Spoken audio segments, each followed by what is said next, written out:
तो चलिए स्टार्ट करते हैं।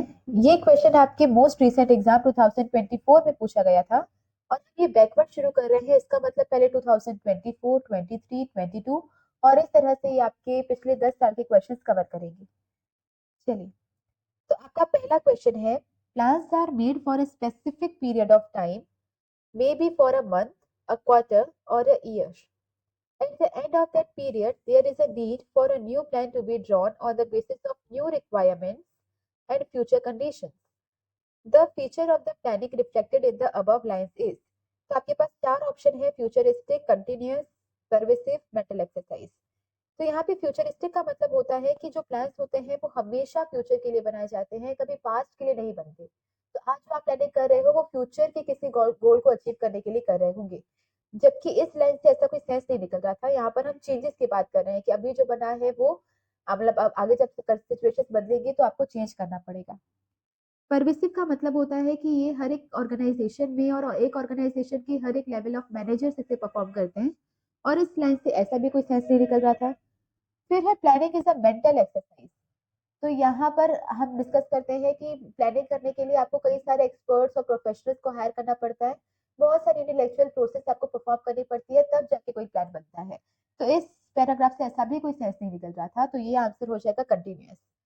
कंटिन्यूअस का मतलब क्या होता है कि आपने आज जो प्लान बनाए हैं वो हमेशा वैसे ही नहीं रहेंगे.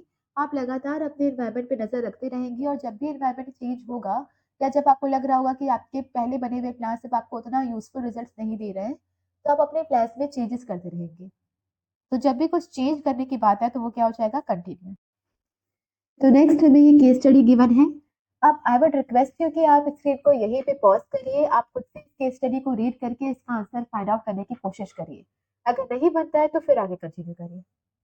तो केस स्टडी को हम शुरू करते हैं लास्ट की लाइन से, ताकि हमें समझ में आए कि क्वेश्चन क्या पूछना चाहता है और इसके अकॉर्डिंग फिर हम आंसर करेंगे. तो आपकी लास्ट लाइन में लिखा है कि quoting the lines from the above paragraph, identify and explain two benefits and two limitations. तो प्लानिंग के दो बेनिफिट्स और दो लिमिटेशंस आपको बताने हैं इस पैराग्राफ में जो मेंशन किए गए हैं. ओके, तो आपको पहले ये पता होना चाहिए कि इसकी क्या क्या इंपॉर्टेंस होती है और क्या लिमिटेशंस होती है. तो उसकी लिस्ट हमने आगे दी हुई है. तो प्लानिंग की इंपॉर्टेंस में आपके पास ये 6 ऑप्शन है, तो इसमें से कोई दो ये पीछे डिस्कस किए गए होंगे. तो पहला है प्लानिंग प्रोवाइड्स डायरेक्शन. तो प्लानिंग आपको गाइड करती है कि आपको किस डायरेक्शन में या किस वे में मूव करना है. Reduces the risk of uncertainty. इसमें हम पहले से ही फ्यूचर को प्रिडिक्ट करके रखते हैं कि क्या चेंजेस आ सकते हैं और जिसकी वजह से हमें फ्यूचर के शॉक्स एंड सरप्राइजेस फेस नहीं करने पड़ते, हम पहले से ही प्रिपेयर होते हैं. फिर है planning reduces overlapping and wasteful activities.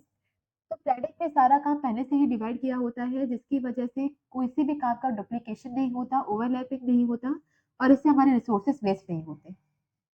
फिर है प्लानिंग प्रमोट्स इनोवेटिव आइडियाज. क्योंकि हम इसमें बहुत सारा सोच कर इंटेलेक्चुअल प्रोसेस को परफॉर्म कर कर फिर बहुत सारे एक प्रॉब्लम के कई सारे अल्टरनेटिव सॉल्यूशंस निकालते हैं और उसमें से एक बेस्ट वे को सिलेक्ट करते हैं. तो यहाँ पे हमें न्यू एंड इनोवेटिव आइडियाज मिलते हैं. फिर है आपका प्लानिंग फैसिलिटेट्स डिसीजन मेकिंग.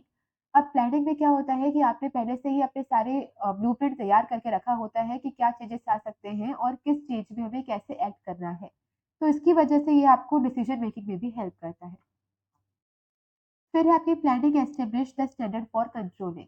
तो कंट्रोलिंग में हम एक्चुअल परफॉर्मेंस को कंपेयर करते हैं विद द प्लान्ड परफॉर्मेंस. तो ये प्लान्ड परफॉर्मेंस आपको कंट्रोल करने के लिए भी एक बेस प्रोवाइड करता है, तो ये कंपैरिजन करने में हेल्प करेगा. तो इन्हीं 6 इंपॉर्टेंस में से कोई दो वहां पे मेंशन होगी और इसे आपको आइडेंटिफाई करना है. फिर है लिमिटेशंस ऑफ प्लानिंग. तो लिमिटेशंस में क्या है, प्लानिंग लीड्स टू रिजिडिटी. तो जब आप प्लानिंग करते हैं तो आपके सारे मैनेजर्स को या ऑर्गेनाइजेशन को वही प्लान को फॉलो करना पड़ता है. उसके बाद आप उस प्लान को बार बार चेंज नहीं कर पाते हो, जिसकी वजह से वो आपका ऑर्गेनाइजेशन रिजिड हो जाता है. फिर है प्लानिंग में not work in the dynamic environment. तो आपने जब एक प्लान बनाया था एक पर्टिकुलर सर्कमस्टेंसेस पे, तो अगर फ्यूचर में वो सर्कमस्टेंसेस बदल जाते हैं, एनवायरनमेंट चेंज हो जाता है, तो उसकी वजह से आपके जो प्लान्स हैं वो फेल हो सकते हैं. फिर है इट रिड्यूसेस क्रिएटिविटी. तो एक बार आपके टॉप लेवल मैनेजर्स ने कोई प्लान बना लिया तो मिडिल लेवल या बॉटम लेवल मैनेजर्स या कोई वर्कर अपने हिसाब से कोई बेस्ट मेथड अडॉप्ट नहीं कर सकता है, उसे वही प्लान को फॉलो करना पड़ेगा, तो उसकी क्रिएटिविटी यहाँ पे सप्रेस हो जाती है. फिर है प्लानिंग इन्वॉल्व्स ह्यूज कॉस्ट, क्योंकि हमें बहुत सारे प्रोफेशनल हायर करने पड़ते हैं प्लान का बनाने के लिए, और इसमें कई सारे डेटास वगैरह भी निकालने पड़ते हैं फोरकास्टिंग के लिए, जिसकी वजह से ये कॉस्ट कंज्यूमिंग प्रोसेस हो जाती है। फिर है टाइम कंज्यूमिंग प्रोसेस। अब प्लान्स को बनाने में हमें बहुत सारे इंटेलेक्चुअल प्रोसेस परफॉर्म करनी पड़ती है, जिसकी वजह से काफी टाइम वेस्ट होता है। और ना सिर्फ प्लान्स बनाने में, बल्कि फ्यूचर में अगर कोई एनवायरनमेंट में चेंजेस आते हैं तो उस चेंजेस को हमें दोबारा से अपने प्लान्स में इम्प्लीमेंट करना पड़ेगा, या फिर उस प्लान्स को अकॉर्डिंगली मॉडिफाई करना पड़ेगा। अगेन वो चीजें हमारे लिए डिफिकल्ट हो जाती है और टाइम कंज्यूमिंग होती है। फिर planning does not give guarantee success. तो प्लान ये सब करने के बाद भी ऐसा कोई गारंटी नहीं है कि प्लानिंग करने से आपको सक्सेस मिल ही जाएगी। तो इवन जो प्लान्स आपके पास्ट में काम किए थे, हो सकता है वो इस बार काम ना करें, या वो प्लान्स जो किसी दूसरी ऑर्गेनाइजेशन के लिए काम कर गया, हो सकता है वो आपके लिए ना करे। तो ये जो प्लानिंग है वो आपको सक्सेस की गारंटी नहीं देती है। ओके, तो ये आपके इंपॉर्टेंस और लिमिटेशंस है। इन 6 लिमिटेशंस में से कोई 2 लिमिटेशन उस केस स्टडी में मेंशन होगी, उसे आपको आइडेंटिफाई करना है। तो आपका ये रीड करते हैं हम। Atul Sharma was the CEO of a footwear company, Step One Footwear. The company manufactured innovative and comfortable footwear for all age groups. Atul Sharma was known for the meticulous planning. He ensured that the goals and objectives of the company are clearly stated so that they act as a guide for the deciding what action should be taken and in which direction. तो यहाँ पर अतुल शर्मा ये ensure करते हैं कि जो भी आपने प्लानिंग वगैरह की, जो भी आपके प्लान्स वगैरह बनाए गए हैं, उसे बहुत आप एग्जैक्टली बताओ लोगों को, ताकि वो आपके और एम्प्लॉयज को गाइड करे कि किस वे में मूव करना है या कैसे डिसीजन मेकिंग करनी है। तो यहाँ पर आपके कौन सी इंपॉर्टेंस की बात चल रही है कि प्लानिंग जो है वो डायरेक्शन देती है। फिर है before each season, step one footwear carefully analysed market trends, customer preferences, and production schedules. This analysis enabled the company to look ahead and anticipate changes and develop managerial responses. तो यहाँ पर आपके बोला गया है कि जो स्टेप वन है वो आपके फ्यूचर को पहले से ही प्रिडिक्ट कर लेती है कि मार्केट ट्रेंड्स क्या चलने वाले हैं, क्या कस्टमर के प्रेफरेंसेस हैं। उसे देखते हुए वो पहले से ही फ्यूचर को एंटिसिपेट या प्रिडिक्ट कर लेती है, और उसी हिसाब से वो मैनेजरियल रिस्पॉन्सेज देती है। तो इसमें हमने अभी भी देखा था कि फ्यूचर को प्रिडिक्ट करना क्या हो जाएगा, अनसर्टेनिटीज। तो ये आपका डायरेक्शन देती है और reduces the risk of uncertainties. यहाँ पे किसी भी तरह की डिवीजन की या रिसोर्सेज की वेस्टेज की बात नहीं की गई, ना तो यहाँ पे कुछ अलग अलग सॉल्यूशंस की बात की गई, ना तो आपकी डिसीजन मेकिंग में हेल्प करेगा, ऐसा भी कुछ नहीं बोला गया। और यहाँ पर आपने कंट्रोलिंग के लिए बेस प्रोवाइड करेगा, ऐसा भी नहीं था। तो यहाँ पर दो इंपॉर्टेंस हो जाएगी, प्लानिंग प्रोवाइड्स डायरेक्शन और ये अनसर्टेनिटीज के रिस्क को कम करता है। As a result, they were able to consistently deliver innovative and comfortable shoes to the market. अब यहाँ पे जो ये बार बार इनोवेटिव लिखा हुआ है, वो इनोवेटिव आपकी डिसीजन मेकिंग नहीं थी, वो आप बात कर रहा है कि इनोवेटिव और कंफर्टेबल शूज दे रहे हैं। तो ये प्रोडक्ट के रिगार्डिंग आपका इनोवेटिव वर्ड यूज किया गया है, तो आप इसको कंफ्यूज नहीं करेंगे इनोवेशन ऑफ प्लानिंग से। ओके, इनोवेशन वहां पे जब आपके केस स्टडी को इनोवेशन वाला पॉइंट हाईलाइट करना होगा, तो वो आपको बताएगा कि हमने एक प्रॉब्लम के कई सारे सॉल्यूशंस रेडी किए हुए थे और उसमें से एक बेस्ट तरीका जो नया था उसको अडॉप्ट किया। तो जब तक ऐसा कोई सेंस नहीं आ रहा है, आप इनोवेशन की तरफ नहीं जाएंगे। फिर है आपका ड्यूरिंग। अब आपके दो फीचर्स तो हो गए, अब आपके दो limitation. During one season there was a sudden surge in the demand for eco friendly shoes. Step one footwear had already planned their production for the year with specific goals to be achieved within a specific period of time. The managers of Step 1 did not have the flexibility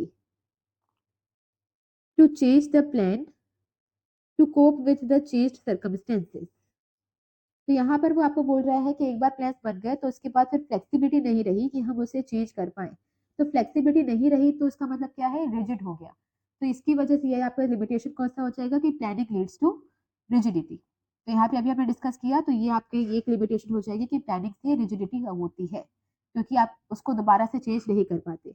another shoe making company EcoStep quickly adopted and started manufacturing comfortable eco-friendly shoes.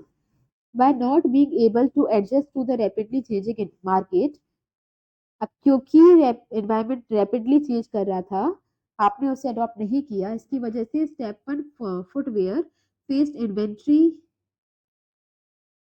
faced inventory surplus while EcoStep emerged as a market leader in the sustainable eco-friendly footwear. Okay, तो क्योंकि आपके environment में बार बार changes आ रहे थे और आपने उसे adopt नहीं किया, तो कोई और आपसे आगे निकल गया। इसका मतलब क्या है कि आपकी प्लानिंग काम नहीं आई due to rapidly changing market. इसका मतलब प्लानिंग में not work in the dynamic environment. तो यहाँ पर आपकी दो फीचर्स निकले, एक तो प्लानिंग प्रोवाइड्स डायरेक्शन, दूसरा it reduces the risk of uncertainties. और लिमिटेशन हो जाएगी इट लीड्स टू रिजिडिटी, और दूसरा हो जाएगा may not work in the dynamic environment. Okay, चलिए फिर आपको यहाँ पे नेक्स्ट क्वेश्चन है, setting the objective is the first step in the process of one of the significant functions of management. Okay, तो आपको आइडेंटिफाई करना है कि कौन सी फंक्शन का पहला स्टेप सेटिंग ऑब्जेक्टिव्स होता है। तो आपके प्लान मैनेजमेंट के 5 फंक्शंस होते हैं, planning, organising, staffing, directing, controlling. तो एग्जैक्टली इन पांचों फंक्शंस में किसका पहला स्टेप सेटिंग ऑब्जेक्टिव्स होता है वो आइडेंटिफाई करना है, और उसके फिर आगे के 5 स्टेप्स आपको बताने हैं। ओके, तो ऑब्वियसली हम प्लानिंग चैप्टर का ही कर रहे हैं, तो ये तो बहुत ऑब्वियस है कि ये पहला स्टेप इसका होगा प्लानिंग का। तो प्लानिंग की प्रोसेस में टोटल स्टेप्स कौन कौन से होते हैं, एक सेकंड। तो प्लानिंग में की प्रोसेस शुरू होती है setting up of the objective से। तो पहले आपको अपने ऑब्जेक्टिव सेट करने होते हैं, उसके बाद फिर होता है डेवलपिंग प्रेमाइसेस। तो आपको उसके बाद प्रेमाइसेस डेवलप करने होते हैं। प्रेमाइसेस का मतलब क्या होता है, फ्यूचर के लिए कुछ फोरकास्ट आपको करना पड़ता है, फ्यूचर को प्रिडिक्ट करना पड़ता है कि फ्यूचर में क्या क्या चेंजेस आ सकते हैं। इसके बाद होगा listing various alternatives. Listing alternatives का मतलब क्या है कि उस प्रॉब्लम्स को सॉल्व करने के लिए आपके पास क्या क्या तरीके हैं। तो प्रेमाइसिस में हम फ्यूचर की प्रॉब्लम्स को प्रिडिक्ट करते हैं कि क्या क्या चेंजेस आ सकते हैं, और उससे डील करने के लिए आपके पास क्या क्या सॉल्यूशंस होंगे, फिर आप उसको लिस्ट करेंगे। लिस्ट करने के बाद सारे अल्टरनेटिव्स को आप इवेल्युएट करेंगे। इवेल्युएट का मतलब क्या है कि सारे अल्टरनेटिव्स के आप मेरिट्स एंड डीमेरिट्स लिखेंगे कि उसमें क्या क्या मेरिट्स हैं, क्या क्या डीमेरिट्स हैं। ये करने के बाद फिर आप सिलेक्ट करेंगे एक बेस्ट अल्टरनेटिव को। तो आपने सबके मेरिट्स डीमेरिट्स लिखने के बाद ऐसा अल्टरनेटिव जिसके मेरिट्स ज़्यादा हैं और डीमेरिट्स कम है, मतलब जो आपके ऑर्गेनाइजेशन के लिए बेस्ट है, आप उसे सिलेक्ट करेंगे। और ना सिर्फ सिलेक्ट करना बल्कि उसके बाद फिर आपको इम्प्लीमेंट भी करवाना होगा। तो सिर्फ प्लान्स को कॉपी में लिखकर या उसकी लिस्ट बनाकर डॉक्यूमेंट्स बना के कुछ नहीं होगा, ऑन ग्राउंड आपको उसे इम्प्लीमेंट करवाना है, जिसके लिए आप एम्प्लॉयज को पहले कम्युनिकेट करेंगे, उन्हें बताएंगे कि आपने क्या प्लान सिलेक्ट किया है, और उसके बाद फिर उसे इम्प्लीमेंट करवाएंगे। और इम्प्लीमेंट करने के बाद फिर फॉलो अप। फॉलो अप का मतलब ये होता है क्योंकि ये कंटिन्यूअस फंक्शन है, तो एक बार वो इम्प्लीमेंट हो गया तो उसे छोड़ नहीं देना है, लगातार ऑब्जर्व करना है कि क्या वही रिजल्ट्स आ रहे हैं जो हमने सोचे थे, या फिर एनवायरमेंट चेंज होने की वजह से कुछ चेंजेस करने की रिक्वायरमेंट है। तो हमने बोला कि पहला स्टेप कौन सा है, सेटिंग ऑफ द ऑब्जेक्टिव। उसने नेक्स्ट 5 स्टेप्स पूछे थे, तो वो क्या हो जाएगा, developing devices, listing alternatives, evaluating the alternatives, selecting the best और इम्प्लीमेंटिंग। ओके, तो ये आपकी प्लानिंग प्रोसेस है, setting the objectives, developing premises, listing various alternatives, evaluation of the different alternatives, selecting an alternative, implementing और follow up. Next again आपकी ये case study है। Again आप स्क्रीन को पॉज करेंगे, खुद से रीड करेंगे और आंसर फाइंड आउट करने की कोशिश करेंगे। ओके, सेम लास्ट लाइन को रीड करके हम आइडेंटिफाई करेंगे कि पूछना क्या चाहता है। तो यहाँ पर उसने बोला है state any two limitations and two features of the planning discussed above।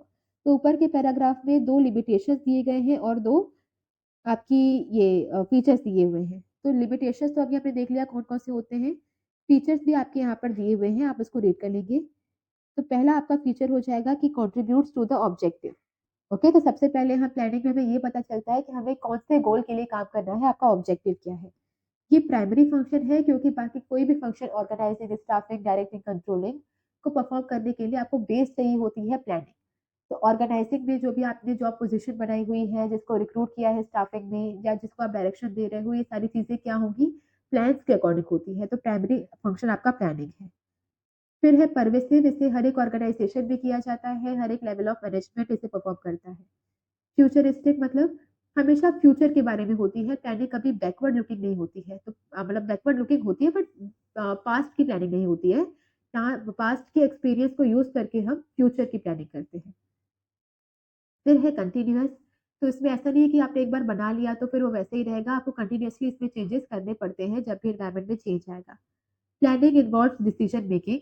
तो यहाँ पर आपको कोई डिसीजन लेना होता है, तो अगर आप कंफ्यूज हो जाओ कि आपके पास कौन जो जो ऑप्शंस थे इसमें से आप किसको सिलेक्ट करोगे, तो आप अपने प्लान्स को देखोगे कि आपकी प्लानिंग क्या है, आपका ऑब्जेक्टिव क्या है और आपने पहले से ही क्या सोच के रखा है, कौन सा पाथ चूज करके रखा है और उस हिसाब से आप फिर डिसीजन मेकिंग करेंगे। Planning is the mental exercise. तो यहाँ पर आपको बहुत सारे इंटेलेक्चुअल प्रोसीजर्स परफॉर्म करने होते हैं, एक्सपर्ट्स को हायर करना होता है और उसके बाद आप कुछ प्लान बना पाते हैं।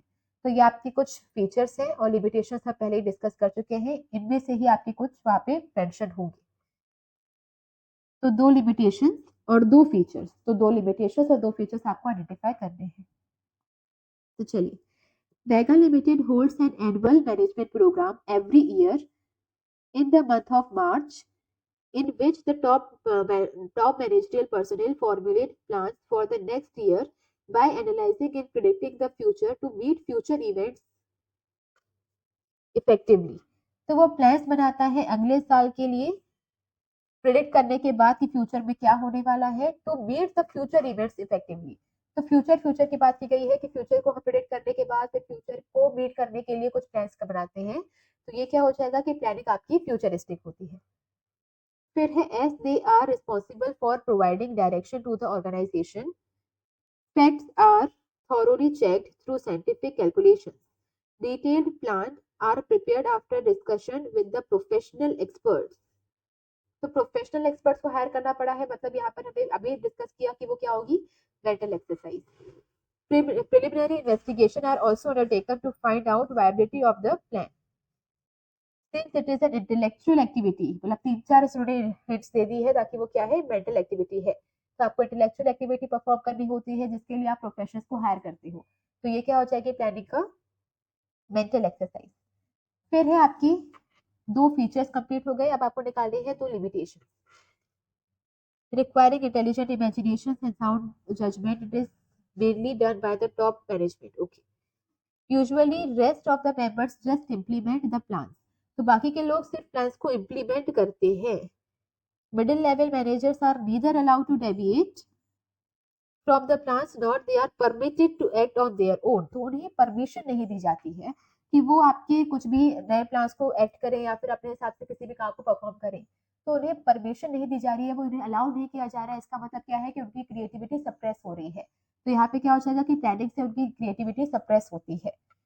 फिर है the top management ensures that the expenses incurred in formulating the plans just benefit justify the benefits derived from them। तो इसका मतलब कि जो भी एक्सपेंसेस लगे हैं आपको प्लानिंग करने में, उससे ज्यादा आपको बेनिफिट्स मिलने चाहिए। तो यहाँ पर हम एक्सपेंसेस की बात कर रहे हैं, इसका मतलब ये क्या है, ह्यूज कॉस्ट। तो planning is a cost consuming या प्लानिंग इन्वॉल्व्स ह्यूज कॉस्ट, ये इसकी लिमिटेशन हो जाएगी। अगेन यहाँ पर दो फीचर्स के बारे में डिस्कस किया गया था।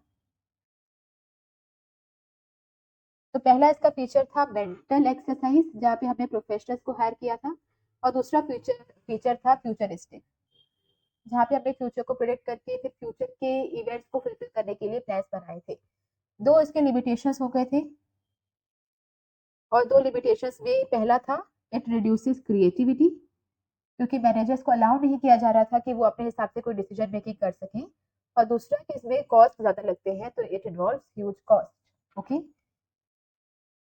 चलिए अगेन आपकी केस स्टडी है, फिर से आप इसे यहीं पे पॉज करेंगे, खुद से रीड करेंगे और आंसर फाइंड आउट करेंगे। लास्ट लाइन है, by quoting the lines from the above paragraph explain these steps in chronological order. अब क्योंकि हम यहाँ पर चैप्टर वाइज डिस्कस कर रहे हैं, तो ये तो आपके माइंड में अब क्लियर हो गया होगा कि ये किसके स्टेप्स की बात कर रहा है, प्लानिंग क्या। लेकिन वैसे आपको अगर ये एग्जाम में आता है तो आपको ये पता नहीं होगा, तो आपको इसके स्टेप्स को ही देखकर ये समझना पड़ेगा कि कौन से फंक्शन की बात की गई है। ओके, तो पहले यहाँ पे लिखा हुआ है, Saurabh Jain setup a telecom business in Nasik Keton with an ambitious target of reaching 90% of the Indian population within 1 year। He chose this business on the belief that, अब पहले इसने क्या किया है कि इसने एक टारगेट सेट किया है कि वो 90% ऑफ द पॉपुलेशन को रीच करेगा। ओके, तो ऑब्जेक्टिव सेट कर दिया है, टारगेट हो गया है। फिर है आपका he chose this business on the behalf that the demand for data services will increase 4 times within the next 2-3 years। यहाँ पर उसने एंटिसिपेट किया है कि आगे आने वाले 2-3 सालों में जो उसकी डिमांड है वो 4 गुना बढ़ जाएगी। तो उसने क्या किया है, फ्यूचर को प्रिडिक्ट किया है, फोरकास्ट किया है। इसके बाद है to fulfil such ambitious target he had to either acquire an existing telecom business और कोलैबोरेट और go independent aggressively in the light of tough competition. तो अब यहाँ पे इसके पास दो ऑप्शंस है कि या तो फिर वो किसी एग्जिस्टिंग टेलीकॉम बिजनेस को एक्वायर कर ले या किसी और के साथ कोलैबोरेट कर ले या फिर इंडिपेंडेंट काम करे। तो ये क्या है, इसके कुछ अल्टरनेटिव्स हो जाएंगे जिसके बेसिस पे वो काम कर सकते हैं। He assessed the proposals of different companies, तो उसने असेस किया अलग अलग कंट्रीज के प्रपोजल को vis-a-vis earning per share, taxes, dividends paid etcetera. तो इसके बेसिस पर उसने अलग अलग कंट्री के प्रपोजल को असेस किया and their future projections knowing fully well that the project company countries economic policies gate modified. Okay, तो उन्होंने इसलिए सबसे पहले टारगेट डिसाइड किया, उस टारगेट को अचीव करने के लिए उसने कुछ एंटिसिपेट किया, एंटिसिपेट करने के बाद फिर उसने कई सारे ऑप्शंस आपके सामने रखे, अल्टरनेटिव्स डिसाइड किए और फिर उससे इवेल्युएट किया। ओके, तो आपको यही सारे स्टेप्स को लाइन टू लाइन बताने हैं। तो आपकी एक तो ये समझने के बाद आपको प्रोसेस खुद से समझ में जानी चाहिए कि वो किस प्रोसेस की बात कर रहा है, प्लानिंग की। ओके, तो प्लानिंग में सबसे पहले क्या होता है, सेटिंग द ऑब्जेक्टिव्स। तो पहला स्टेप जो उसने परफॉर्म किया वो क्या था, सेटिंग द ऑब्जेक्टिव्स। फिर दूसरा क्या था, डेवलपिंग प्रीमाइसेस। तीसरा था लिस्टिंग वेरियस अल्टरनेटिव्स और फिर था इवेल्युएशन ऑफ गिवन अल्टरनेटिव्स। तो इससे 4 स्टेप्स आपके फॉलो किए। ओके, आगे के अगर स्टेप्स आपसे पूछे जाते तो क्या हो जाता, selecting the best alternative, implementing the plan and follow up. Okay, next again आपके सामने केस स्टडी है, फिर से आप इसे पॉज करके खुद से रीड करेंगे। लास्ट लाइंस जो आपके पास गिवन है, quoting the lines from the above paragraph, identify and explain different types of plans discussed। अब यहाँ पे डिफरेंट टाइप्स ऑफ प्लान्स की बात की गई है कि आपके पास कुल मिला के 8 तरह के प्लान होते हैं और उस 8 प्लान में से कौन से प्लान के बारे में आपको यहाँ पर मतलब कौन कौन से प्लान यहाँ पे मेंशन है वो आपको बताना है। तो सबसे पहले तो हम देखते हैं कि आपके पास कौन कौन से प्लान होते हैं। तो टोटल 8 तरह के प्लान होते हैं। Objective, strategies, policy, procedure, method, rules, programmes, budget. Okay, तो 1 2 3 4 5 6 7 एंड 8, टोटल 8 तरह के आपके पास प्लान्स होते हैं। Objective, strategies, policy, procedure, method, rules, programmes, budget. Okay, आपको बताना है कि इनमें से कौन से वाले प्लान्स की बात की गई है। तो सबसे पहले है 2 years ago Madhu completed 2 years ago Madhu completed her degree in the food technology. She worked for some time in a company manufacturing chutneys, pickles and murabbas. She was not happy in the company and decided to have her own organic food processing unit for the same. She set the objectives and target and formulated action plan to achieve the same। तो उसने अपने objective set किए, target set किए और उसके लिए action plan बनाया ताकि वो उसे अचीव कर सके। फिर है one of her objective was to earn 10% profit on the amount invested in the first year। तो ये उसका ऑब्जेक्टिव था कि वो पहले साल पे 10% प्रॉफिट अर्न करना चाहती थी। It was decided that the raw materials like fruits, vegetables, spices, etc. will be purchased on the 3 month credit from farmers cultivating organic crops only। तो उसने ये डिसाइड किया था कि वो जो भी फ्रूट्स, वेजिटेबल्स, स्पाइसेस खरीदेगी वो 3 months क्रेडिट पर खरीदेगी फ्रॉम द फार्मर्स जो कि क्रॉप ऑर्गेनिक क्रॉप्स ही उगाते हैं। तो ये इसकी क्या हो जाएगी, पॉलिसी। पॉलिसी का मतलब क्या होता है? ऑर्गेनाइजेशंस ओन वे या फिर customised way of handling the situation. तो किसी भी प्रॉब्लम को सॉल्व करने के लिए किसी भी ऑर्गेनाइजेशन का कस्टमाइज्ड या अपना खुद का तरीका पॉलिसी होता है। तो यहाँ पर उसकी पॉलिसी क्या थी कि वो जो सामान खरीदेगी वेजिटेबल्स, फ्रूट्स वगैरह, वो फार्मर से खरीदेगी जो ऑर्गेनिक क्रॉप्स उगाते हैं, और वो भी वो 3 मंथ की क्रेडिट पीरियड पे खरीदेगी। फिर है she also decided to follow the steps required for marketing of the products through her own outlets. Okay, तो यहाँ पे जब हम स्टेप्स की बात कर रहे होते हैं कि उसने कुछ स्टेप्स डिसाइड किए, तो स्टेप्स किसमें होते हैं? प्रोसीजर में। ओके, तो आपको ये सारे प्लान्स पहले पता होने चाहिए कि किसके अंदर क्या आता है। Policy customised way of problem solving है, और प्रोसीजर का मतलब क्या होता है? एग्जैक्टली स्टेप टू स्टेप या फिर सीक्वेंस को फॉलो करना आपका प्रोसीजर है। तो उसने कुछ स्टेप्स डिसाइड किए जिससे वो अपने प्रोडक्ट की मार्केटिंग करेगी। She appointed Mohan as a production manager who decided the exact manner in which production activities are to be carried out. तो exact manner भी किसमें होता है? आपका प्रोसीजर में, कि exactly किस मैनर में हम उसे अचीव करने वाले हैं। तो पॉलिसी क्या करना है, प्रोसीजर exactly किस तरीके से करना है, वो बताता है। Mohan also prepared a statement showing the number of workers that will be required in the factory. तो नंबर ऑफ वर्कर्स जो कि आपकी फैक्ट्री में रिक्वायर्ड हैं, ये हो जाएगा बजट। अब क्योंकि आपने अगर इसको डिटेल में पढ़ा होगा तो आपको पता होगा कि बजट 3 चीजों को कवर करता है। तो फाइनेंशियल बजट, पैसा कितना लगेगा, एक आपका हो जाएगा कैपिटल बजट, नहीं, फाइनेंशियल बजट मतलब कितना पैसा मिलेगा। ओके, फाइनेंशियल रिक्वायरमेंट्स कितने प्रॉफिट्स वगैरह होंगी। कैपिटल बजट मतलब लगाना कितना पड़ेगा, और फिर है आपका ऑपरेटिंग बजट, मतलब कितने वर्कर्स या कितने घंटे काम करने की रिक्वायरमेंट होगी। तो यहाँ पे वो बात कर रहा है कि कितने वर्कर्स रिक्वायर्ड होंगे, तो ये क्या है? ऑपरेशनल बजट, मतलब बजट की बात कर रहे हैं। Madhu informed Mohan about her sales target for the different products area wise for the forthcoming quarter. While working upon the product table, a penalty of ₹100 per day for not wearing the caps, gloves and apron was announced.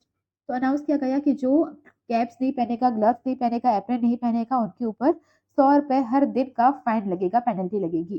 तो ये क्या है? Rule. तो rules क्या होते हैं? जो आपको डूज एंड डोंट्स दोनों बताते हैं कि क्या करना है, क्या नहीं करना। अगर इसके अगेंस्ट आप गए तो आपके ऊपर पनिशमेंट या पेनल्टी लगाई जाती है। तो जब ये पेनल्टी की बात हो जाएगी, वो क्या होगी? रूल्स। तो हमने यहाँ पर एनालाइज किया कि पहले क्या थे? ऑब्जेक्टिव्स। तो पहले हमने डिसाइड किया ये ऑब्जेक्टिव्स। इसके बाद फिर हमने अपनी पॉलिसी डिसाइड की कि 3 महीने की क्रेडिट पे हम सिर्फ ऑर्गेनिक क्रॉप्स ही खरीदेंगे, अपने खुद का कस्टमाइज तरीका है प्रॉब्लम सॉल्विंग का।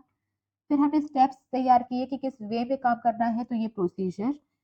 इसके बाद फिर हमने नंबर ऑफ वर्कर्स बताए, तो ये बजट, और फिर हमने पेनल्टी मतलब रूल्स लगाए। तो कुल मिला के आपके कितने प्लान्स यहाँ पे डिस्कस किए गए? तो यहाँ पे प्लान्स डिस्कस किए गए 5। पहले थे आपके ऑब्जेक्टिव्स, फिर था आपका पॉलिसी, फिर था आपका प्रोसीजर, फिर था आपका बजट, और फिर था आपका rule. Okay, objectives, policy, procedure, budget, rule. अगर वो पूछता कि कौन कौन से इस पे डिस्कस नहीं किए गए हैं, तो एक स्ट्रेटेजी रह गया, एक मेथड रह गई, और प्रोग्राम्स। तो स्ट्रेटेजी, मेथड, प्रोग्राम्स इसमें डिस्कस नहीं किए गए हैं, और ये कुछ 5 है जो इसमें डिस्कस किए गए। नेक्स्ट, अगेन आपकी केस स्टडी है, पॉज करिए और रीड करिए। लास्ट लाइन है यहाँ पे, identify and explain 2 types of plans discussed above. तो यहाँ पे वो पहले ही बता रहा है कि 2 तरीके के प्लान्स हैं जो ऊपर डिस्कस किए गए हैं, आपको बताना है कि वो कौन से 2 प्लान्स हैं। तो Bata auto limited is manufacturing different types of commercial vehicles. Their sales were rupees 200 crores in the previous year. The company decided to increase the sales by 20% during the current year. तो आपको sales increase करनी है 20% से। आपको अगर याद हो कि ऑब्जेक्टिव स्पेसिफिक होते हैं, मतलब आपको एग्जैक्टली नंबर्स मेंशन करने होते हैं कि कितना परसेंट आप अचीव करना चाहते हो। तो ये क्या है? आपके objective. It conducted the internal as well as external audits for the same. Through the internal audit, they analyzed the strength and weakness of the business across all the departments. External audit focus on the opportunities and threats in the constantly changing business. तो आपने क्या किया? स्वॉट analysis किया, तो internally और externally आपकी क्या strength, weaknesses, threats, opportunities हैं, वो सब आपने पता किया। तो ये हम किस में करते हैं? स्ट्रेटेजीज में। तो स्ट्रेटेजी में हम इवेल्युएट करते हैं कि हमारे इंटरनल स्ट्रेंथ, वीकनेसेस वगैरह क्या है, और उसके बेसिस पर हम डिसीजन लेते हैं। Thus, the comprehensive plan was made taking into consideration business environment and necessary resources were allocated to achieve the target. The company directed its offices throughout the country to follow the plan. The country's commitment to develop effective plans to achieve a consistent increase in the sales has ensured its continual growth over the past one decade. तो आपको बस दो plans बताने थे, एक उसमें से objective हो गया, दूसरा उसमें से स्ट्रेटेजी हो गया। इवन यहाँ पे जो आपकी कॉम्प्रिहेंसिव प्लान्स के बारे में बात की गई थी, उस कॉम्प्रिहेंसिव प्लान को देखकर भी आपको समझ आना चाहिए कि ये स्ट्रेटेजीज होंगी। ओके, तो हर बार जब स्ट्रेटेजी के बारे में पूछा जाता है तो मोस्टली आपका ये कॉम्प्रिहेंसिव प्लान या फिर आपकी ब्रॉड कॉन्टूर्स या फिर आपका ब्लूप्रिंट वर्ड, ये सब यूज किए जाते हैं। तो ब्लूप्रिंट अगर वर्ड यूज किया गया है, ब्लूप्रिंट, ब्रॉड कॉन्टूर्स या फिर कॉम्प्रिहेंसिव प्लान, या इसके अलावा ये बोला गया है कि वन लाइन ऑफ प्रोडक्ट या फिर मल्टीपल लाइन ऑफ प्रोडक्ट, मतलब लाइन ऑफ प्रोडक्ट के बारे में बात की गई है कि ये डिसाइड करना था कि एक लाइन में जाएंगे या फिर बहुत सारी चीजें बनाएंगे। तो लाइन ऑफ प्रोडक्ट को डिसाइड करना भी आपकी स्ट्रेटेजी हो जाएगी। और इवन अगर एनवायरमेंट स्कैनिंग के बारे में कुछ बोला गया है कि एनवायरमेंट को स्कैन करने के बाद हमने डिसाइड किया, तो ये कुछ वर्ड्स हैं जो आपको हेल्प करेंगे अपनी केस स्टडी को आइडेंटिफाई करने में। Blueprint, contour, comprehensive, line of product और स्कैनिंग, तो इनके बारे में बात की गई है। तो आपको क्विकली ये समझ आना है कि वो आपकी स्ट्रेटेजीज है। नेक्स्ट है आपका give the meaning of method as a type of plan. तो यहाँ पर method as a type of plan, यहाँ पर 5-8 तरह के प्लान्स होते हैं, उसमें से आपको मेथड को डिफाइन करना है। अब क्योंकि यहाँ पर पिछले सालों में सारे ही प्लान्स पूछे गए हैं, ओके, तो हम अगर पिछले 10 साल में उठाएं तो हर साल उन्होंने कुछ डिफरेंट प्लान पूछा है, उसे रिपीट नहीं किया। तो सारे ही प्लान्स यहाँ पे पूछ लिए हैं एक्सेप्ट फॉर द प्रोग्राम। तो उन्होंने सारी objective, strategies, policy, procedure, method, rules और बजट सबको डिस्कस कर लिया, बस प्रोग्राम को छोड़ दिया। तो हम पहले एक साथ सारे ही जो आपके प्लान्स हैं उसको डिस्कस कर लेंगे, ताकि बार बार हमें क्वेश्चंस को टच नहीं करना पड़े। तो सबसे पहले हम देखते हैं ऑब्जेक्टिव्स। तो ऑब्जेक्टिव्स जब भी लिखना हो तो आपको ये पहले बताना है कि इसके फीचर्स क्या है। ऑब्जेक्टिव्स के बारे में पूछा जाएगा तो ये 2 मार्क्स से ज्यादा में नहीं आएगा, तो आपको उसके कोई भी 2 फीचर्स पता होने चाहिए। ये डिटरमाइन करता है कि क्या काम करना है, प्लानिंग का एंड रिजल्ट क्या है, मतलब आप क्या अचीव करने के लिए काम कर रहे हो। और उसके बाद जो सारी एक्टिविटीज है उन्हें गाइड करने का भी काम यही करता है। तो सारी एक्टिविटीज ऑब्जेक्टिव्स को ही अचीव करने के लिए गाइड की जाएंगी।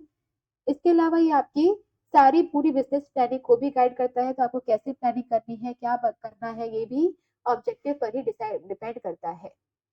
और फिर है ये आपकी फ्यूचर स्टेट ऑफ अफेयर्स को बताता है कि फ्यूचर में आप क्या अचीव करना चाहते हो या क्या है जो आप पाना चाहते हो, ये सब आपके बताता है। फिर है ये यूजुअली करते तो सब हैं, बट वो ज्यादा इंपॉर्टेंट क्या है इसमें, टॉप लेवल मैनेजमेंट। तो वैसे तो ऑब्जेक्टिव्स हर कोई डिसाइड करता है, टॉप लेवल पे डिसाइड करेगा कि उसे क्या अचीव करना है, मिडिल लेवल को अचीव करना का कुछ ऑब्जेक्टिव्स होंगे और फिर बॉटम लेवल के भी होंगे, पर ज्यादा इंपॉर्टेंट किसके लिए है, टॉप लेवल के लिए। तो क्या करना है, एंड रिजल्ट क्या है, क्या अचीव करना चाहते हो, वगैरह वगैरह, ये सब किसमें होगा, ऑब्जेक्टिव्स में। And objectives needs to be smart, specific, measurable, achievable, relevant, time bound.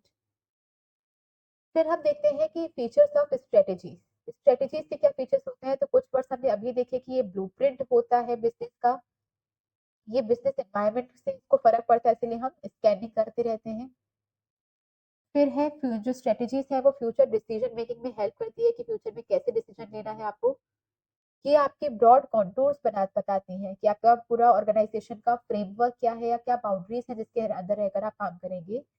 ये यूजुअली आपके कोर्स ये यूजुअली आपके बिजनेस एनवायरनमेंट को आइडेंटिफाई करने में भी हेल्प करती है। और ये कुछ डिसीजन लेती है जैसे कि सिमिलर काइंड ऑफ बिजनेस चलना है या फिर कुछ और लाइन ऑफ प्रोडक्ट इसमें ऐड करना है। तो लाइन ऑफ प्रोडक्ट हो गया, ब्रॉड कॉन्टूर हो गया, ब्लूप्रिंट हो गया, ये या बिजनेस एनवायरनमेंट हो गया, इन सब की बात चले तो आपको स्ट्रेटेजीज में आना है। फिर है पॉलिसीज क्या होती है, organisation own customised way of handling the problem. ये आपके ऑब्जेक्टिव्स के ऊपर बेस्ड होते हैं, आप क्या अचीव करना चाहते हो उसके हिसाब से ये बनते हैं। ये आपके मैनेजर्स को गाइड करते हैं ताकि वो स्ट्रेटेजी को भी इम्प्लीमेंट कर पाए। तो ऑब्जेक्टिव पर बेस्ड होते हैं, स्ट्रेटेजीज को इम्प्लीमेंट करने के लिए पॉलिसीज बनाई जाती हैं और ये ब्रॉड पैरामीटर्स बनाते हैं। तो आप कंफ्यूज मत करिएगा, अगर ब्रॉड कॉन्टूर दिया हो या फिर आपकी ये दिया हो कि आपकी बाउंड्रीज क्या है जिसके अंदर रहकर आप काम करेंगे, तो वो स्ट्रेटेजी है। पर ब्रॉड पैरामीटर्स अगर पूछा जाए तो वो पॉलिसी है। पैरामीटर्स मतलब बेसिस, है ना। तो अगर कोई भी प्रॉब्लम है तो किस बेसिस पर आप उसे सॉल्व करेंगे, ये उसके ब्रॉड पैरामीटर्स होते हैं। फिर है आपका फीचर्स ऑफ प्रोसीजर। अब प्रोसीजर में पॉलिसी आपने डिसाइड किया कि क्या करना है क्या नहीं करना, तो प्रॉब्लम को सॉल्व करने का आपका खुद का तरीका। तो अब एग्जैक्टली अगर वो करना है तो क्या स्टेप्स फॉलो होंगे या क्या क्रोनोलॉजिकल ऑर्डर में आप उसे परफॉर्म करेंगे, वो प्रोसीजर बताएगा। तो सीक्वेंस ऑफ कैरी स्टेप्स, तो सीक्वेंस आपके स्टेप्स का क्या सीक्वेंस रहेगा, ये आपको बताता है प्रोसीजर। ये जनरली सिर्फ क्रोनोलॉजिकल ऑर्डर में ही रहते हैं, तो एक के बाद एक स्टेप बताएगा कि किस ऑर्डर में आपको ये फॉलो करना है। ये जो प्रोसीजर है वो इनसाइडर्स के लिए ही रहते हैं। जैसे पॉलिसी क्या है वो आउटसाइडर को बताई जाती है कि no return policy, only exchange policy, तो ये सब पॉलिसीज है जो लोगों को बताई जाती हैं। पर प्रोसीजर इंटरनल्स के लिए होता है, ये बाहर के लोगों को नहीं बताए जाते। फिर है ये आपकी पॉलिसीज को इम्प्लीमेंट करने के लिए बनाए जाते हैं और ये आपको एग्जैक्ट मैनर बताते हैं कि किस तरीके से आपको काम करना है। ओके। जो पॉलिसी और प्रोसीजर है वो एक दूसरे से लिंक्ड है, क्योंकि पॉलिसी बताती है कि करना है कि नहीं करना, और प्रोसीजर बताता है कि किस तरह से करना है। ओके। फिर है आपका ये मेथड। ओके, हेडिंग नहीं है इसमें, ये मेथड है। तो मेथड में आपको ये जो पॉलिसी बताती है कि करना है कि नहीं करना, प्रोसीजर बताता है कि स्टेप्स में करना है तो वो स्टेप्स डिसाइड कर लेता है। अब ये मेथड बताता है कि एग्जैक्टली किसी एक स्टेप को अगर आप परफॉर्म करोगे तो वो कैसे करोगे। अगर हम एग्जांपल ले लें कि मान लो हमारे स्कूल की पॉलिसी है कि नया एडमिशन लेंगे तो उसी बच्चे का लेंगे जिससे पिछले स्कूल में लास्ट रिजल्ट उसका 75% से ऊपर आया हो। तो ये क्या है, हमारे स्कूल की पॉलिसी है कि हम 75% से ज्यादा वाले स्टूडेंट्स को ही एडमिशन देते हैं। तो ये उसका खुद का तरीका है प्रॉब्लम को सॉल्व करने का, कि ताकि कोई बदमाश लोग नहीं आ जाए। फिर है दूसरा प्रोसीजर, अगर एडमिशन देंगे तो कैसे देंगे। तो पहले कुछ डॉक्यूमेंट्स फुलफिल करवाने होंगे, उसके नहीं पहले एप्लीकेशन देनी होगी, फिर डॉक्यूमेंट्स फुलफिल करवाने होंगे, फिर उसके बाद आपको फीस क्लियर करनी होगी। ये स्टेप टू स्टेप डिसाइड करना प्रोसीजर है। और फिर आपका हो जाएगा मेथड। अब एग्जैक्टली एक प्रोसीजर या एक स्टेप था आपका पेमेंट का, तो वो पेमेंट भी कैश में लेनी है, चेक से लेनी है कि बैंक ट्रांसफर से लेना है, ये आपका मेथड हो जाएगा। तो एक पर्टिकुलर स्टेप को आप किस तरीके से परफॉर्म करोगे, ये मेथड है। मेथड जो है वो बनाए जाते हैं ताकि एम्प्लॉयज के माइंड में किसी भी तरीके का डाउट नहीं हो कि काम को कैसे करना है। साथ ही में ये सबके ही एक्शंस में यूनिफॉर्मिटी लाती है, सबके एक्शंस एक जैसे होने चाहिए, कोई अलग अलग एक्शन परफॉर्म ना करे, ये इंश्योर करता है। इस टेक्निक को अडॉप्ट करके या इस मेथड को अडॉप्ट करके हम स्टैंडर्डाइजेशन और सिंप्लीफिकेशन ला सकते हैं। स्टैंडर्डाइजेशन का मतलब क्या है, क्वालिटी मेंटेन होनी चाहिए। तो हर बार हर एम्प्लॉय सेम तरीके से काम करेगा तो क्वालिटी मेंटेन रहेगी। और सिंप्लीफिकेशन, अगर कुछ अननेसेसरी कुछ स्टेप्स हैं जो नहीं परफॉर्म भी करने चाहिए तो वो भी हम मेथड से एलिमिनेट कर सकते हैं। तो कोई मेथड जो कि आपको टफ पड़ रही है या लेंदी जा रही है, उसके स्टेप्स को एलिमिनेट भी किया जाता है। ये एम्प्लॉयज को गाइड करते हैं। याद है ऑब्जेक्टिव जो है वो पूरी ऑर्गेनाइजेशन की प्लानिंग को गाइड कर रहा था, पर एम्प्लॉयज को गाइड कौन करता है, मेथड। इसके अलावा ये आपके एक पर्टिकुलर स्टेप को किस तरीके से परफॉर्म करना है वो बताएगा। एक अगर आपने अच्छा मेथड सिलेक्ट किया है तो आपके टाइम एफर्ट्स ये सब सेव हो जाते हैं। तो टाइम कम लगेगा, टाइम कम लगेगा, पैसा कम लगेगा, एफर्ट्स कम लगेंगे। तो वही प्लान या वही मेथड बेस्ट है जो आपके खर्चों को बचाए, टाइम को बचाए और एफर्ट्स को बचाए। चलिए, तो अगर ये चीजें पहले से डिसाइड नहीं की गई होगी तो इसका अपोजिट हो जाएगा, कंफ्यूजन आएगा और कंपैरिजन पॉसिबल नहीं होगा। चलिए, फिर है आपके रूल्स। रूल्स आपको बताते हैं कोड ऑफ कंडक्ट या फिर जनरल इंस्ट्रक्शंस होते हैं ये किसी भी ऑर्गेनाइजेशन के लिए। ये दोनों बताते हैं क्या करना है वो भी, क्या नहीं करना वो भी। ये रिजिड होते हैं, स्ट्रिंजेंट होते हैं और कंपल्सिव होते हैं। इसका मतलब इसे करना ही पड़ता है, इसका कोई इसमें आपके एम्प्लॉयज को किसी भी तरीके का डिस्क्रिप्शन नहीं मिलता है कि अपनी मर्जी से डिसाइड कर देना कि करना है कि नहीं करना। तो ये सबके लिए ही मैंडेटरी है कि इसे फॉलो करना ही पड़ेगा। और ये सबसे सिंपलेस्ट टाइप ऑफ प्लान है, मतलब इसके कोई इफ एंड बट्स नहीं होते। तो पॉलिसीज में भी ना, अगर आपने कोई पॉलिसी बनाई है तो उसके कुछ एक्सेप्शंस होते हैं, रूल्स के कोई एक्सेप्शंस नहीं होते। तो स्मोकिंग नहीं करनी है तो नहीं ही करनी है। अब इसका कोई एक्सेप्शन नहीं होगा कि कोई क्लाइंट आ जाए तो उसे करवा देना, नहीं। अगर इस एरिया में नहीं करनी तो वो अलाउड नहीं ही होगी। फिर है आपका बजट, इसका भी लिखा नहीं हुआ है, ये बजट है। अब बजट में हमने पहले देखा था कि 3 तरह के बजट होते हैं, फाइनेंशियल, उसके बाद फिर आपकी ऑपरेशनल बजट और कैपिटल बजट। तो कैपिटल बजट, फाइनेंशियल बजट और ऑपरेशनल बजट। फाइनेंशियल बजट बताता है कि क्या अचीव करना चाहते हैं, कितना पैसा। कैपिटल बजट डिसाइड करता है कि कितना पैसा इन्वेस्ट करना पड़ेगा। और ऑपरेशनल बजट बताता है कि कितने वर्कर्स या कितने घंटे काम करने की रिक्वायरमेंट रहेगी। ओके। अब बजट के फीचर्स क्या हो जाएंगे कि ये आपको जो रिजल्ट है वो न्यूमेरिक टर्म्स में एक्सप्रेस करता है कि 10 वर्कर्स की जरूरत है, 50,000 रुपए लगाने पड़ेंगे और 20% का प्रॉफिट हम एक्सपेक्ट कर रहे हैं। तो ये सब क्या है, आपके जो रिजल्ट है उसको क्वांटिफाई करने का काम करता है। इसके बाद है, ये आपके लिए एक स्टैंडर्ड का तरह काम करता है ताकि आप एक्चुअल परफॉर्मेंस को जज कर पाओ। तो कौन सा वो प्लान है जो कंट्रोलिंग परफॉर्म करने के लिए चाहिए होता है, तो वो है बजट। तो कंट्रोलिंग में हम कंपेयर करेंगे एक्चुअल परफॉर्मेंस को प्लान परफॉर्मेंस के साथ। अब जैसे हमने सोचा था ग्रो करना है, तो कैसे आइडेंटिफाई करेंगे कि फर्म ने ग्रो किया है या नहीं किया?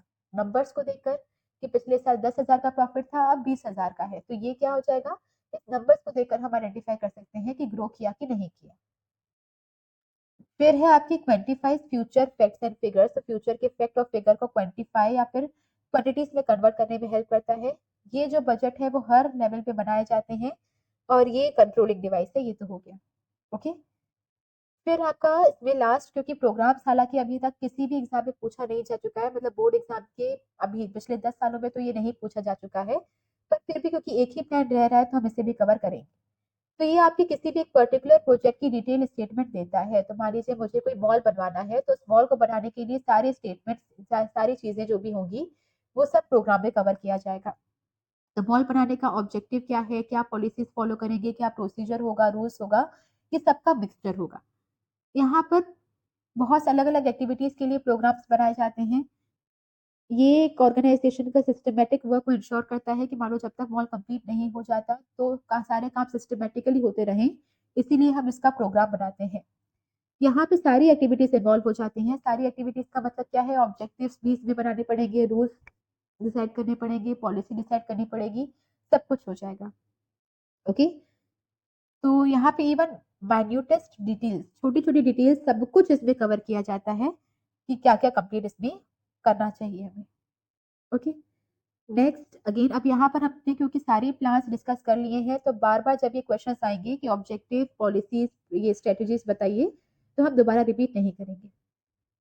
नेक्स्ट आपकी केस स्टडी है। अगेन आप इसे पॉज करके आंसर देने की ट्राई करिए, फिर आगे बढ़ते हैं।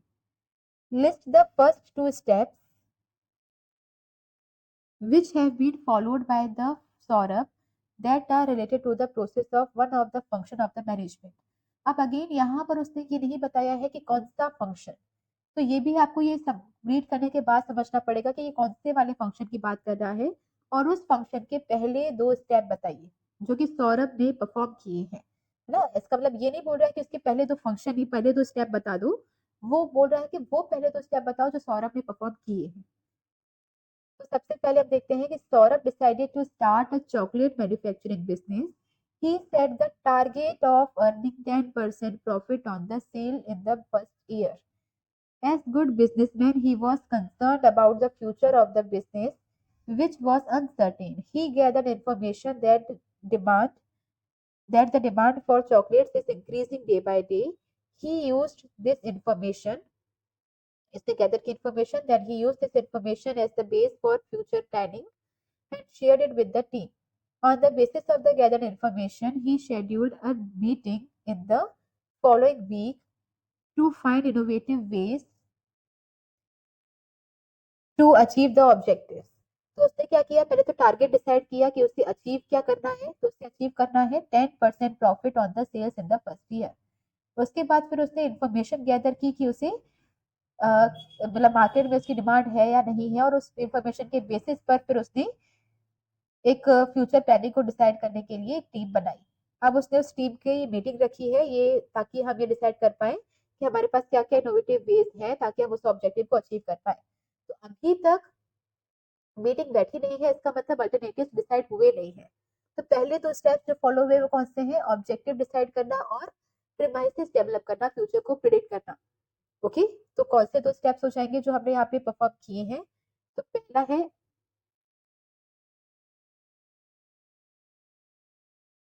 सेटिंग द ऑब्जेक्टिव्स और दूसरा है डेवलपिंग द प्रेमाइसिस। इसके आगे के फंक्शंस क्या हो जाएंगे? Listing alternatives, evaluating alternatives, selecting the best one, implement the plan and follow up. Okay, next again एक केस स्टडी है जिसमें लास्ट में हमसे पूछा गया है the above case highlights the feature of one of the function of management by quoting the lines above identify and explain the feature. तो आपको ये बताना है कि कौन सा फीचर्स यहाँ पे बताए गए हैं, मतलब किस प्लानिंग के कुछ फीचर्स यहाँ पे बताए गए हैं, आपको वो फीचर्स आइडेंटिफाई करने हैं। एनीवन आपको ये प्लानिंग वर्ड में दिया नहीं हुआ था, तो अगर ये क्वेश्चन में आता है तो आपको खुद से आइडेंटिफाई करना होगा कि कौन से वाले फंक्शन की ये बात कर रहा है। In 2015, Naveen left his luxurious life in Mumbai, where he worked as a manager for the Bluebirds Limited. He shifted to Begumpur, Chhattisgarh to fulfill his grandmother's dream of converting their 25-acre ancestral land into a fertile farm. For this, he set out specific goals along with the activities to be performed to achieve the goals. तो यहाँ पर उसने कुछ goals determine किए and कुछ veg activities पे decide की जिससे वो उसे परफॉर्म करनी पड़ेगी गोल्स को अचीव करने के लिए। तो ये गोल की तरफ ओरिएंटेड होता है, मतलब ये कंट्रीब्यूट करता है टुवर्ड्स अचीवमेंट ऑफ गोल। इसके बाद है every activity was a challenge since he was clueless about the farming. He learned every activity from tilling the land to sowing the seeds. To aid the farmers, he launched his own company, Innovative Agriculture Solutions Private Limited. तो उससे farming का कुछ पता नहीं था, तो उसने सारी फार्मिंग सीखी कि कैसे सीड्स को उगाया जाता है, कैसे सब कुछ किया जाता है, और उसके लिए उसने खुद की कंपनी भी ओपन की, innovative agriculture solution private limited. It was difficult initially as no one trusted an urban youth telling the farmers about farming. तो initially तो उस पर किसी ने यकीन नहीं किया, but when everything was discussed in detail, the farmer started taking interest. He wanted to ensure that the future events meet effectively the best interest of the company. Through sale forecasting, he prepared an annual plan for production and sales. तो उसने क्या किया, वो चाहता था कि उसकी जो फ्यूचर इवेंट्स हैं वो इफेक्टिवली मीट करें। तो फ्यूचर इवेंट्स को के बारे में उसने सोचा, मतलब ये क्या था, फ्यूचरिस्टिक, और उसके लिए उसने फोरकास्टिंग वगैरह की। He also found that the farmers grew only paddy, which was an activity of 3-4 months, and the land remained idle for the rest 8-9 months of the year. He not only identified but evaluated various alternatives through which farms could be utilized for the remaining months of the year. तो उसने फिर ना सिर्फ इसे देखा बल्कि उसने समझा भी कि इवेल्युएट किया कि वो कौन कौन से तरीके हैं जिससे हम उस फार्म को यूटिलाइज कर सकते हैं। Through correct foresight and logical systematic thinking, correct foresight, logical and systematic thinking based on the analysis of the facts, all alternatives were examined and evaluated. तो अपनी सही फोरकास्ट से, सही फोरसाइट से, लॉजिकल और सिस्टमैटिक थिंकिंग से, तो logical systematic thinking मतलब ये क्या है, इंटेलेक्चुअल प्रोसेस है। उसने एनालाइज किए सारे फैक्ट्स एंड सारे अल्टरनेटिव्स, उसे इवेल्युएट किए, एग्जामिन किए, और उसके बाद ही presented a plan to the farmers where after harvesting the paddy vegetables could be grown. तो उसने एक डिसीजन मेकिंग लिया कि उसने फ्यूचर में आप बताया कि कैसे फार्मर्स पैडी को हार्वेस्ट करने के बाद उन्हीं से फार्म पे वेजिटेबल्स वगैरह उगा सकते हैं। तो उसने यहाँ पे क्या क्या किया, तो सबसे पहले तो उसने ऑब्जेक्टिव डिसाइड किया। ऑब्जेक्टिव डिसाइड करने के बाद उसने फ्यूचर इवेंट्स के बारे में बात की, तो फ्यूचरिस्टिक हो गया। उसके बाद फिर उसने एक डिसीजन लिया कि किस तरीके से वो अपने सब कुछ फोरकास्ट करने के बाद उसने डिसीजन लिया कि कैसे वो वहां पे वेजिटेबल्स उगा सकता है, तो ये डिसीजन मेकिंग में हेल्प करता है।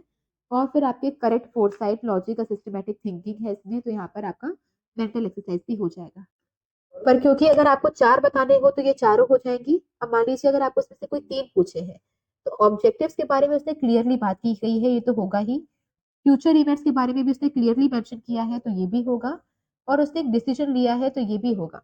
अब अगर फोर्थ पूछा गया है तो ही आप ये बताएंगे कि ये मेंटल एक्सरसाइज है, क्योंकि इसमें उसने कोई इंटेलेक्चुअल वर्ड डायरेक्टली यूज नहीं किया, या तो फिर उसने कोई प्रोफेशन वगैरह की बात नहीं की गई है। तो अगर 4 पूछे जाएंगे तो आपका पहला क्रोनोलॉजिकल में पहला क्या हो जाएगा, ऑब्जेक्टिव। फिर आपको बताया फ्यूचरिस्टिक, और फिर उसके लास्ट में उसने डिसीजन लिया कि उसमें वो खाली टाइम पे वहां पर वेजिटेबल्स भी उगा सकता है, तो ये उसकी डिसीजन मेकिंग में हेल्प करती है। ओके। और फिर अगर चौथा पूछा गया है या 4 मार्क्स का आया है तो फिर आप बताएंगे एक और, वो हो जाएगा आपका क्या था लास्ट में, प्रोफेशनल। तो ये हो जाएगा आपका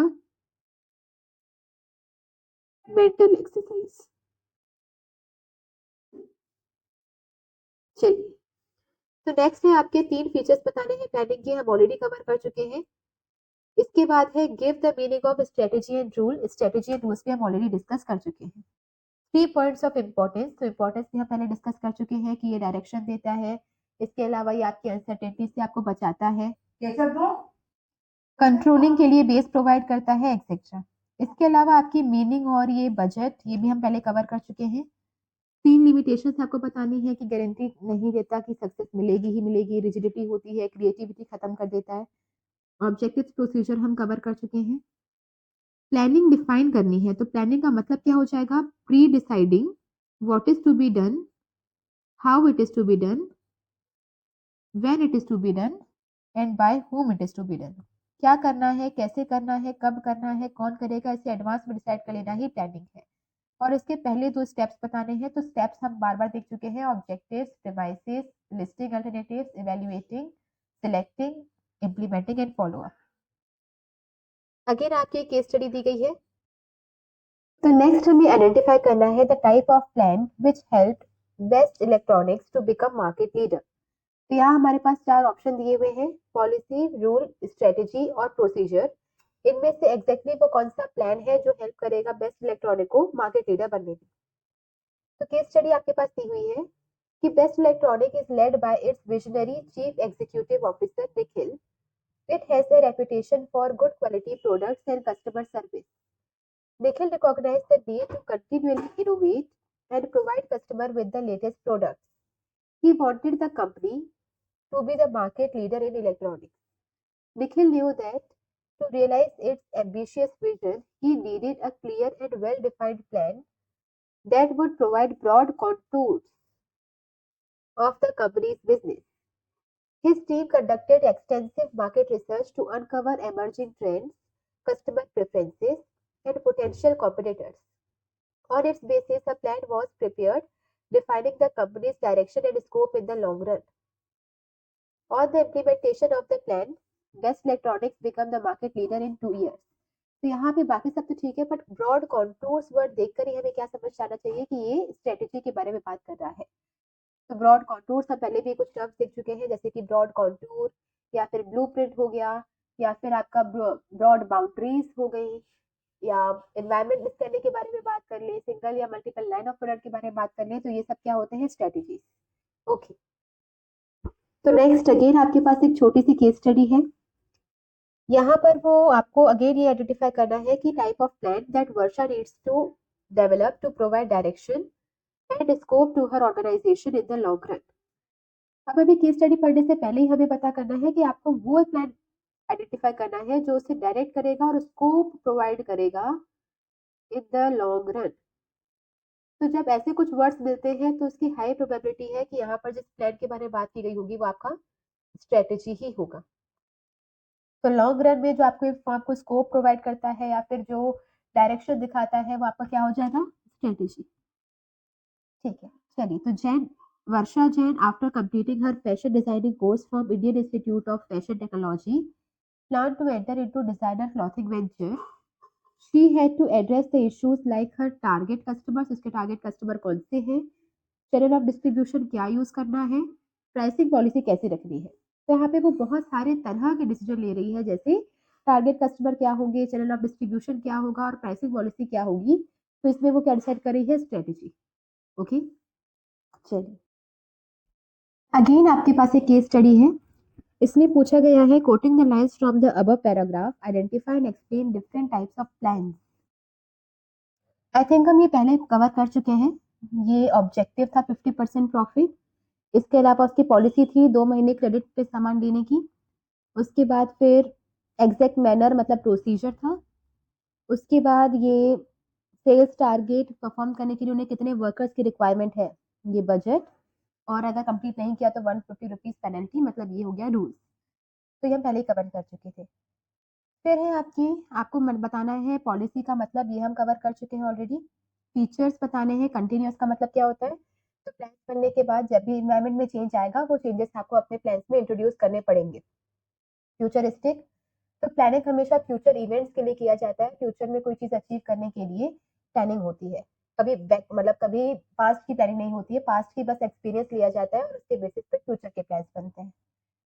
Planning is all planning always leads to success. Do you agree?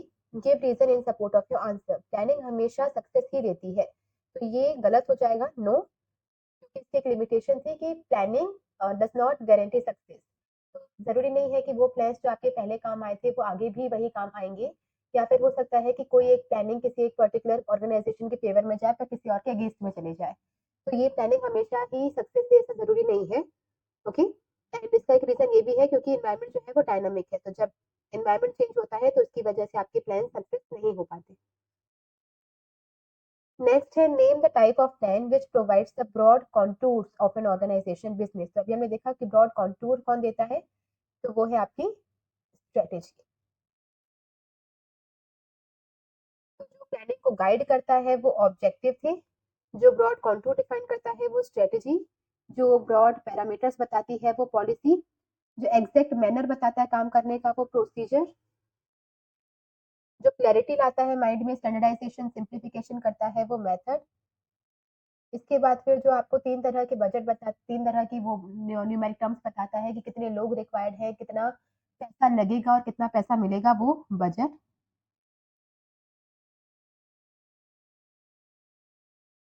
एक सेकेंड,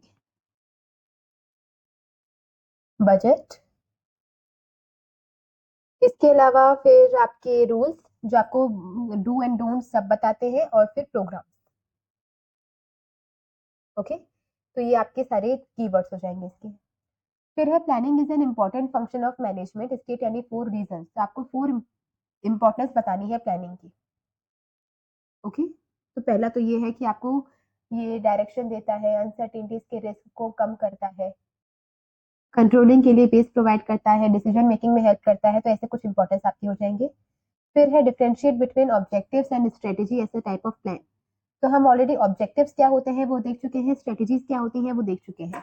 इसके बेसिस पे अगर आपको डिफरेंस दिखाने हैं तो 2 डिफरेंस आपके, एक तो डेफिनेशन हो जाएगी जहां पर आप बताएंगे कि जो ऑब्जेक्टिव्स है वो टारगेट डिसाइड करते हैं कि आप क्या अचीव करना चाहते हैं, और स्ट्रेटेजी उस टारगेट को अचीव करने का तरीका है कि वो क्या ब्लूप्रिंट होगा या कौन सी एक्टिविटीज है जिसे परफॉर्म करके आप अपने टारगेट को अचीव करेंगे। ओके, फिर आप लिखेंगे कि ये जो आपका ऑब्जेक्टिव होता है वो प्राइमरी फंक्शन है, और जो स्ट्रेटेजी है वो सेकेंडरी है। तो पहले आपके ऑब्जेक्टिव डिसाइड किए जाते हैं और फिर उस ऑब्जेक्टिव को अचीव करने के लिए स्ट्रेटेजीज बनानी होती है। और अगर दोनों में आपकी सिमिलैरिटी पूछी जाती है तो सिमिलैरिटी हो जाएगी कि दोनों ही ना तो सिंगल यूज प्लान है ना ही स्टैंडिंग यूज प्लान है, ना तो सिंगल है ना स्टैंडिंग है। ओके, और क्योंकि इस बात का जो आपने अगर सैम्पल पेपर देखा होगा जो सीबीएसई ने रिलीज किया है, उसमें उन्होंने यही सिंगल और स्टैंडिंग के बीच में डिफरेंस पूछा हुआ है। तो यहाँ पर आपके जो हमारे 8 प्लान हैं उसमें से सिंगल कौन कौन से हैं, तो सिंगल बस 2 ही है, एक है आपका प्रोग्राम जो एक बार बनाया जाता है और उसके बाद ऑब्जेक्टिव अचीव होने के बाद डिस्कार्ड कर दिया जाएगा, और दूसरा है बजट जो हर बार नया बनेगा। लेकिन स्टैंडिंग प्लान कौन से हो जाएंगे, तो वो हो जाएगा पॉलिसी, ये बार बार नहीं बदलती, एक बार बनेगी तो लॉन्ग टर्म के लिए सर्व करेगी। फिर प्रोसीजर, मेथड और रूल्स। ओके, तो ये आपके स्टैंडिंग हो जाएंगे। दो ऐसे प्लान्स जो ना तो स्टैंडिंग है ना तो सिंगल है, तो वो हो जाएंगे ऑब्जेक्टिव्स और स्ट्रेटेजी जो ऊपर दिया ही हुआ है। तो ये दोनों ऑब्जेक्टिव और स्ट्रेटेजीज आपके ना तो सिंगल यूज प्लान है ना तो स्टैंडिंग है।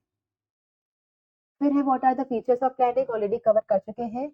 How does the planning help reducing the uncertainties, तो प्लानिंग किस तरह से अनसर्टेनिटीज को कम करती है, तो ये फ्यूचर को पहले से ही प्रिडिक्ट कर लेती है, फोरकास्ट करके रखती है कि फ्यूचर में कौन कौन से इवेंट हो सकते हैं, और उससे फॉर्म को प्रिपेयर करने के लिए पहले से ही कुछ रूल्स बुक या ब्लूप्रिंट तैयार करके दे देती है, जिसकी वजह से हमें पता होता है कि अगर कोई एक पर्टिकुलर एक्ट हुआ या पर्टिकुलर सिचुएशन आई तो उसमें हमें कैसे एक्ट करना है, तो जिससे आपकी ये जो फॉर्म है वो शॉक्स एंड सरप्राइजेस से बच जाती है। इसके बाद है explain method and rule as a type of plan, cover कर चुके हैं। Policy as a type of plan, ये भी कवर हो चुका है। ओके, तो ये थे आपके सारे प्रीवियस ईयर क्वेश्चन, पिछले 10 से 12 साल के जो भी क्वेश्चन पूछे गए हैं वो हमने कवर कर लिया है। इसके बाद कुछ और केस स्टडीज है जो आपके प्रैक्टिस के लिए है, या फिर कुछ एक्सरसाइजेस है जो प्रैक्टिस के लिए है, इसके लिए एक सेपरेट वीडियो बनाया जाएगा। तो अगर आप ये चाहते हैं कि आपको ये सेपरेट केस स्टडीज कवर करवाई जाए या फिर एक्सरसाइजेस के लिए एक अलग से वीडियो बनाई जाए, तो please let us know in the comment section. Thank you.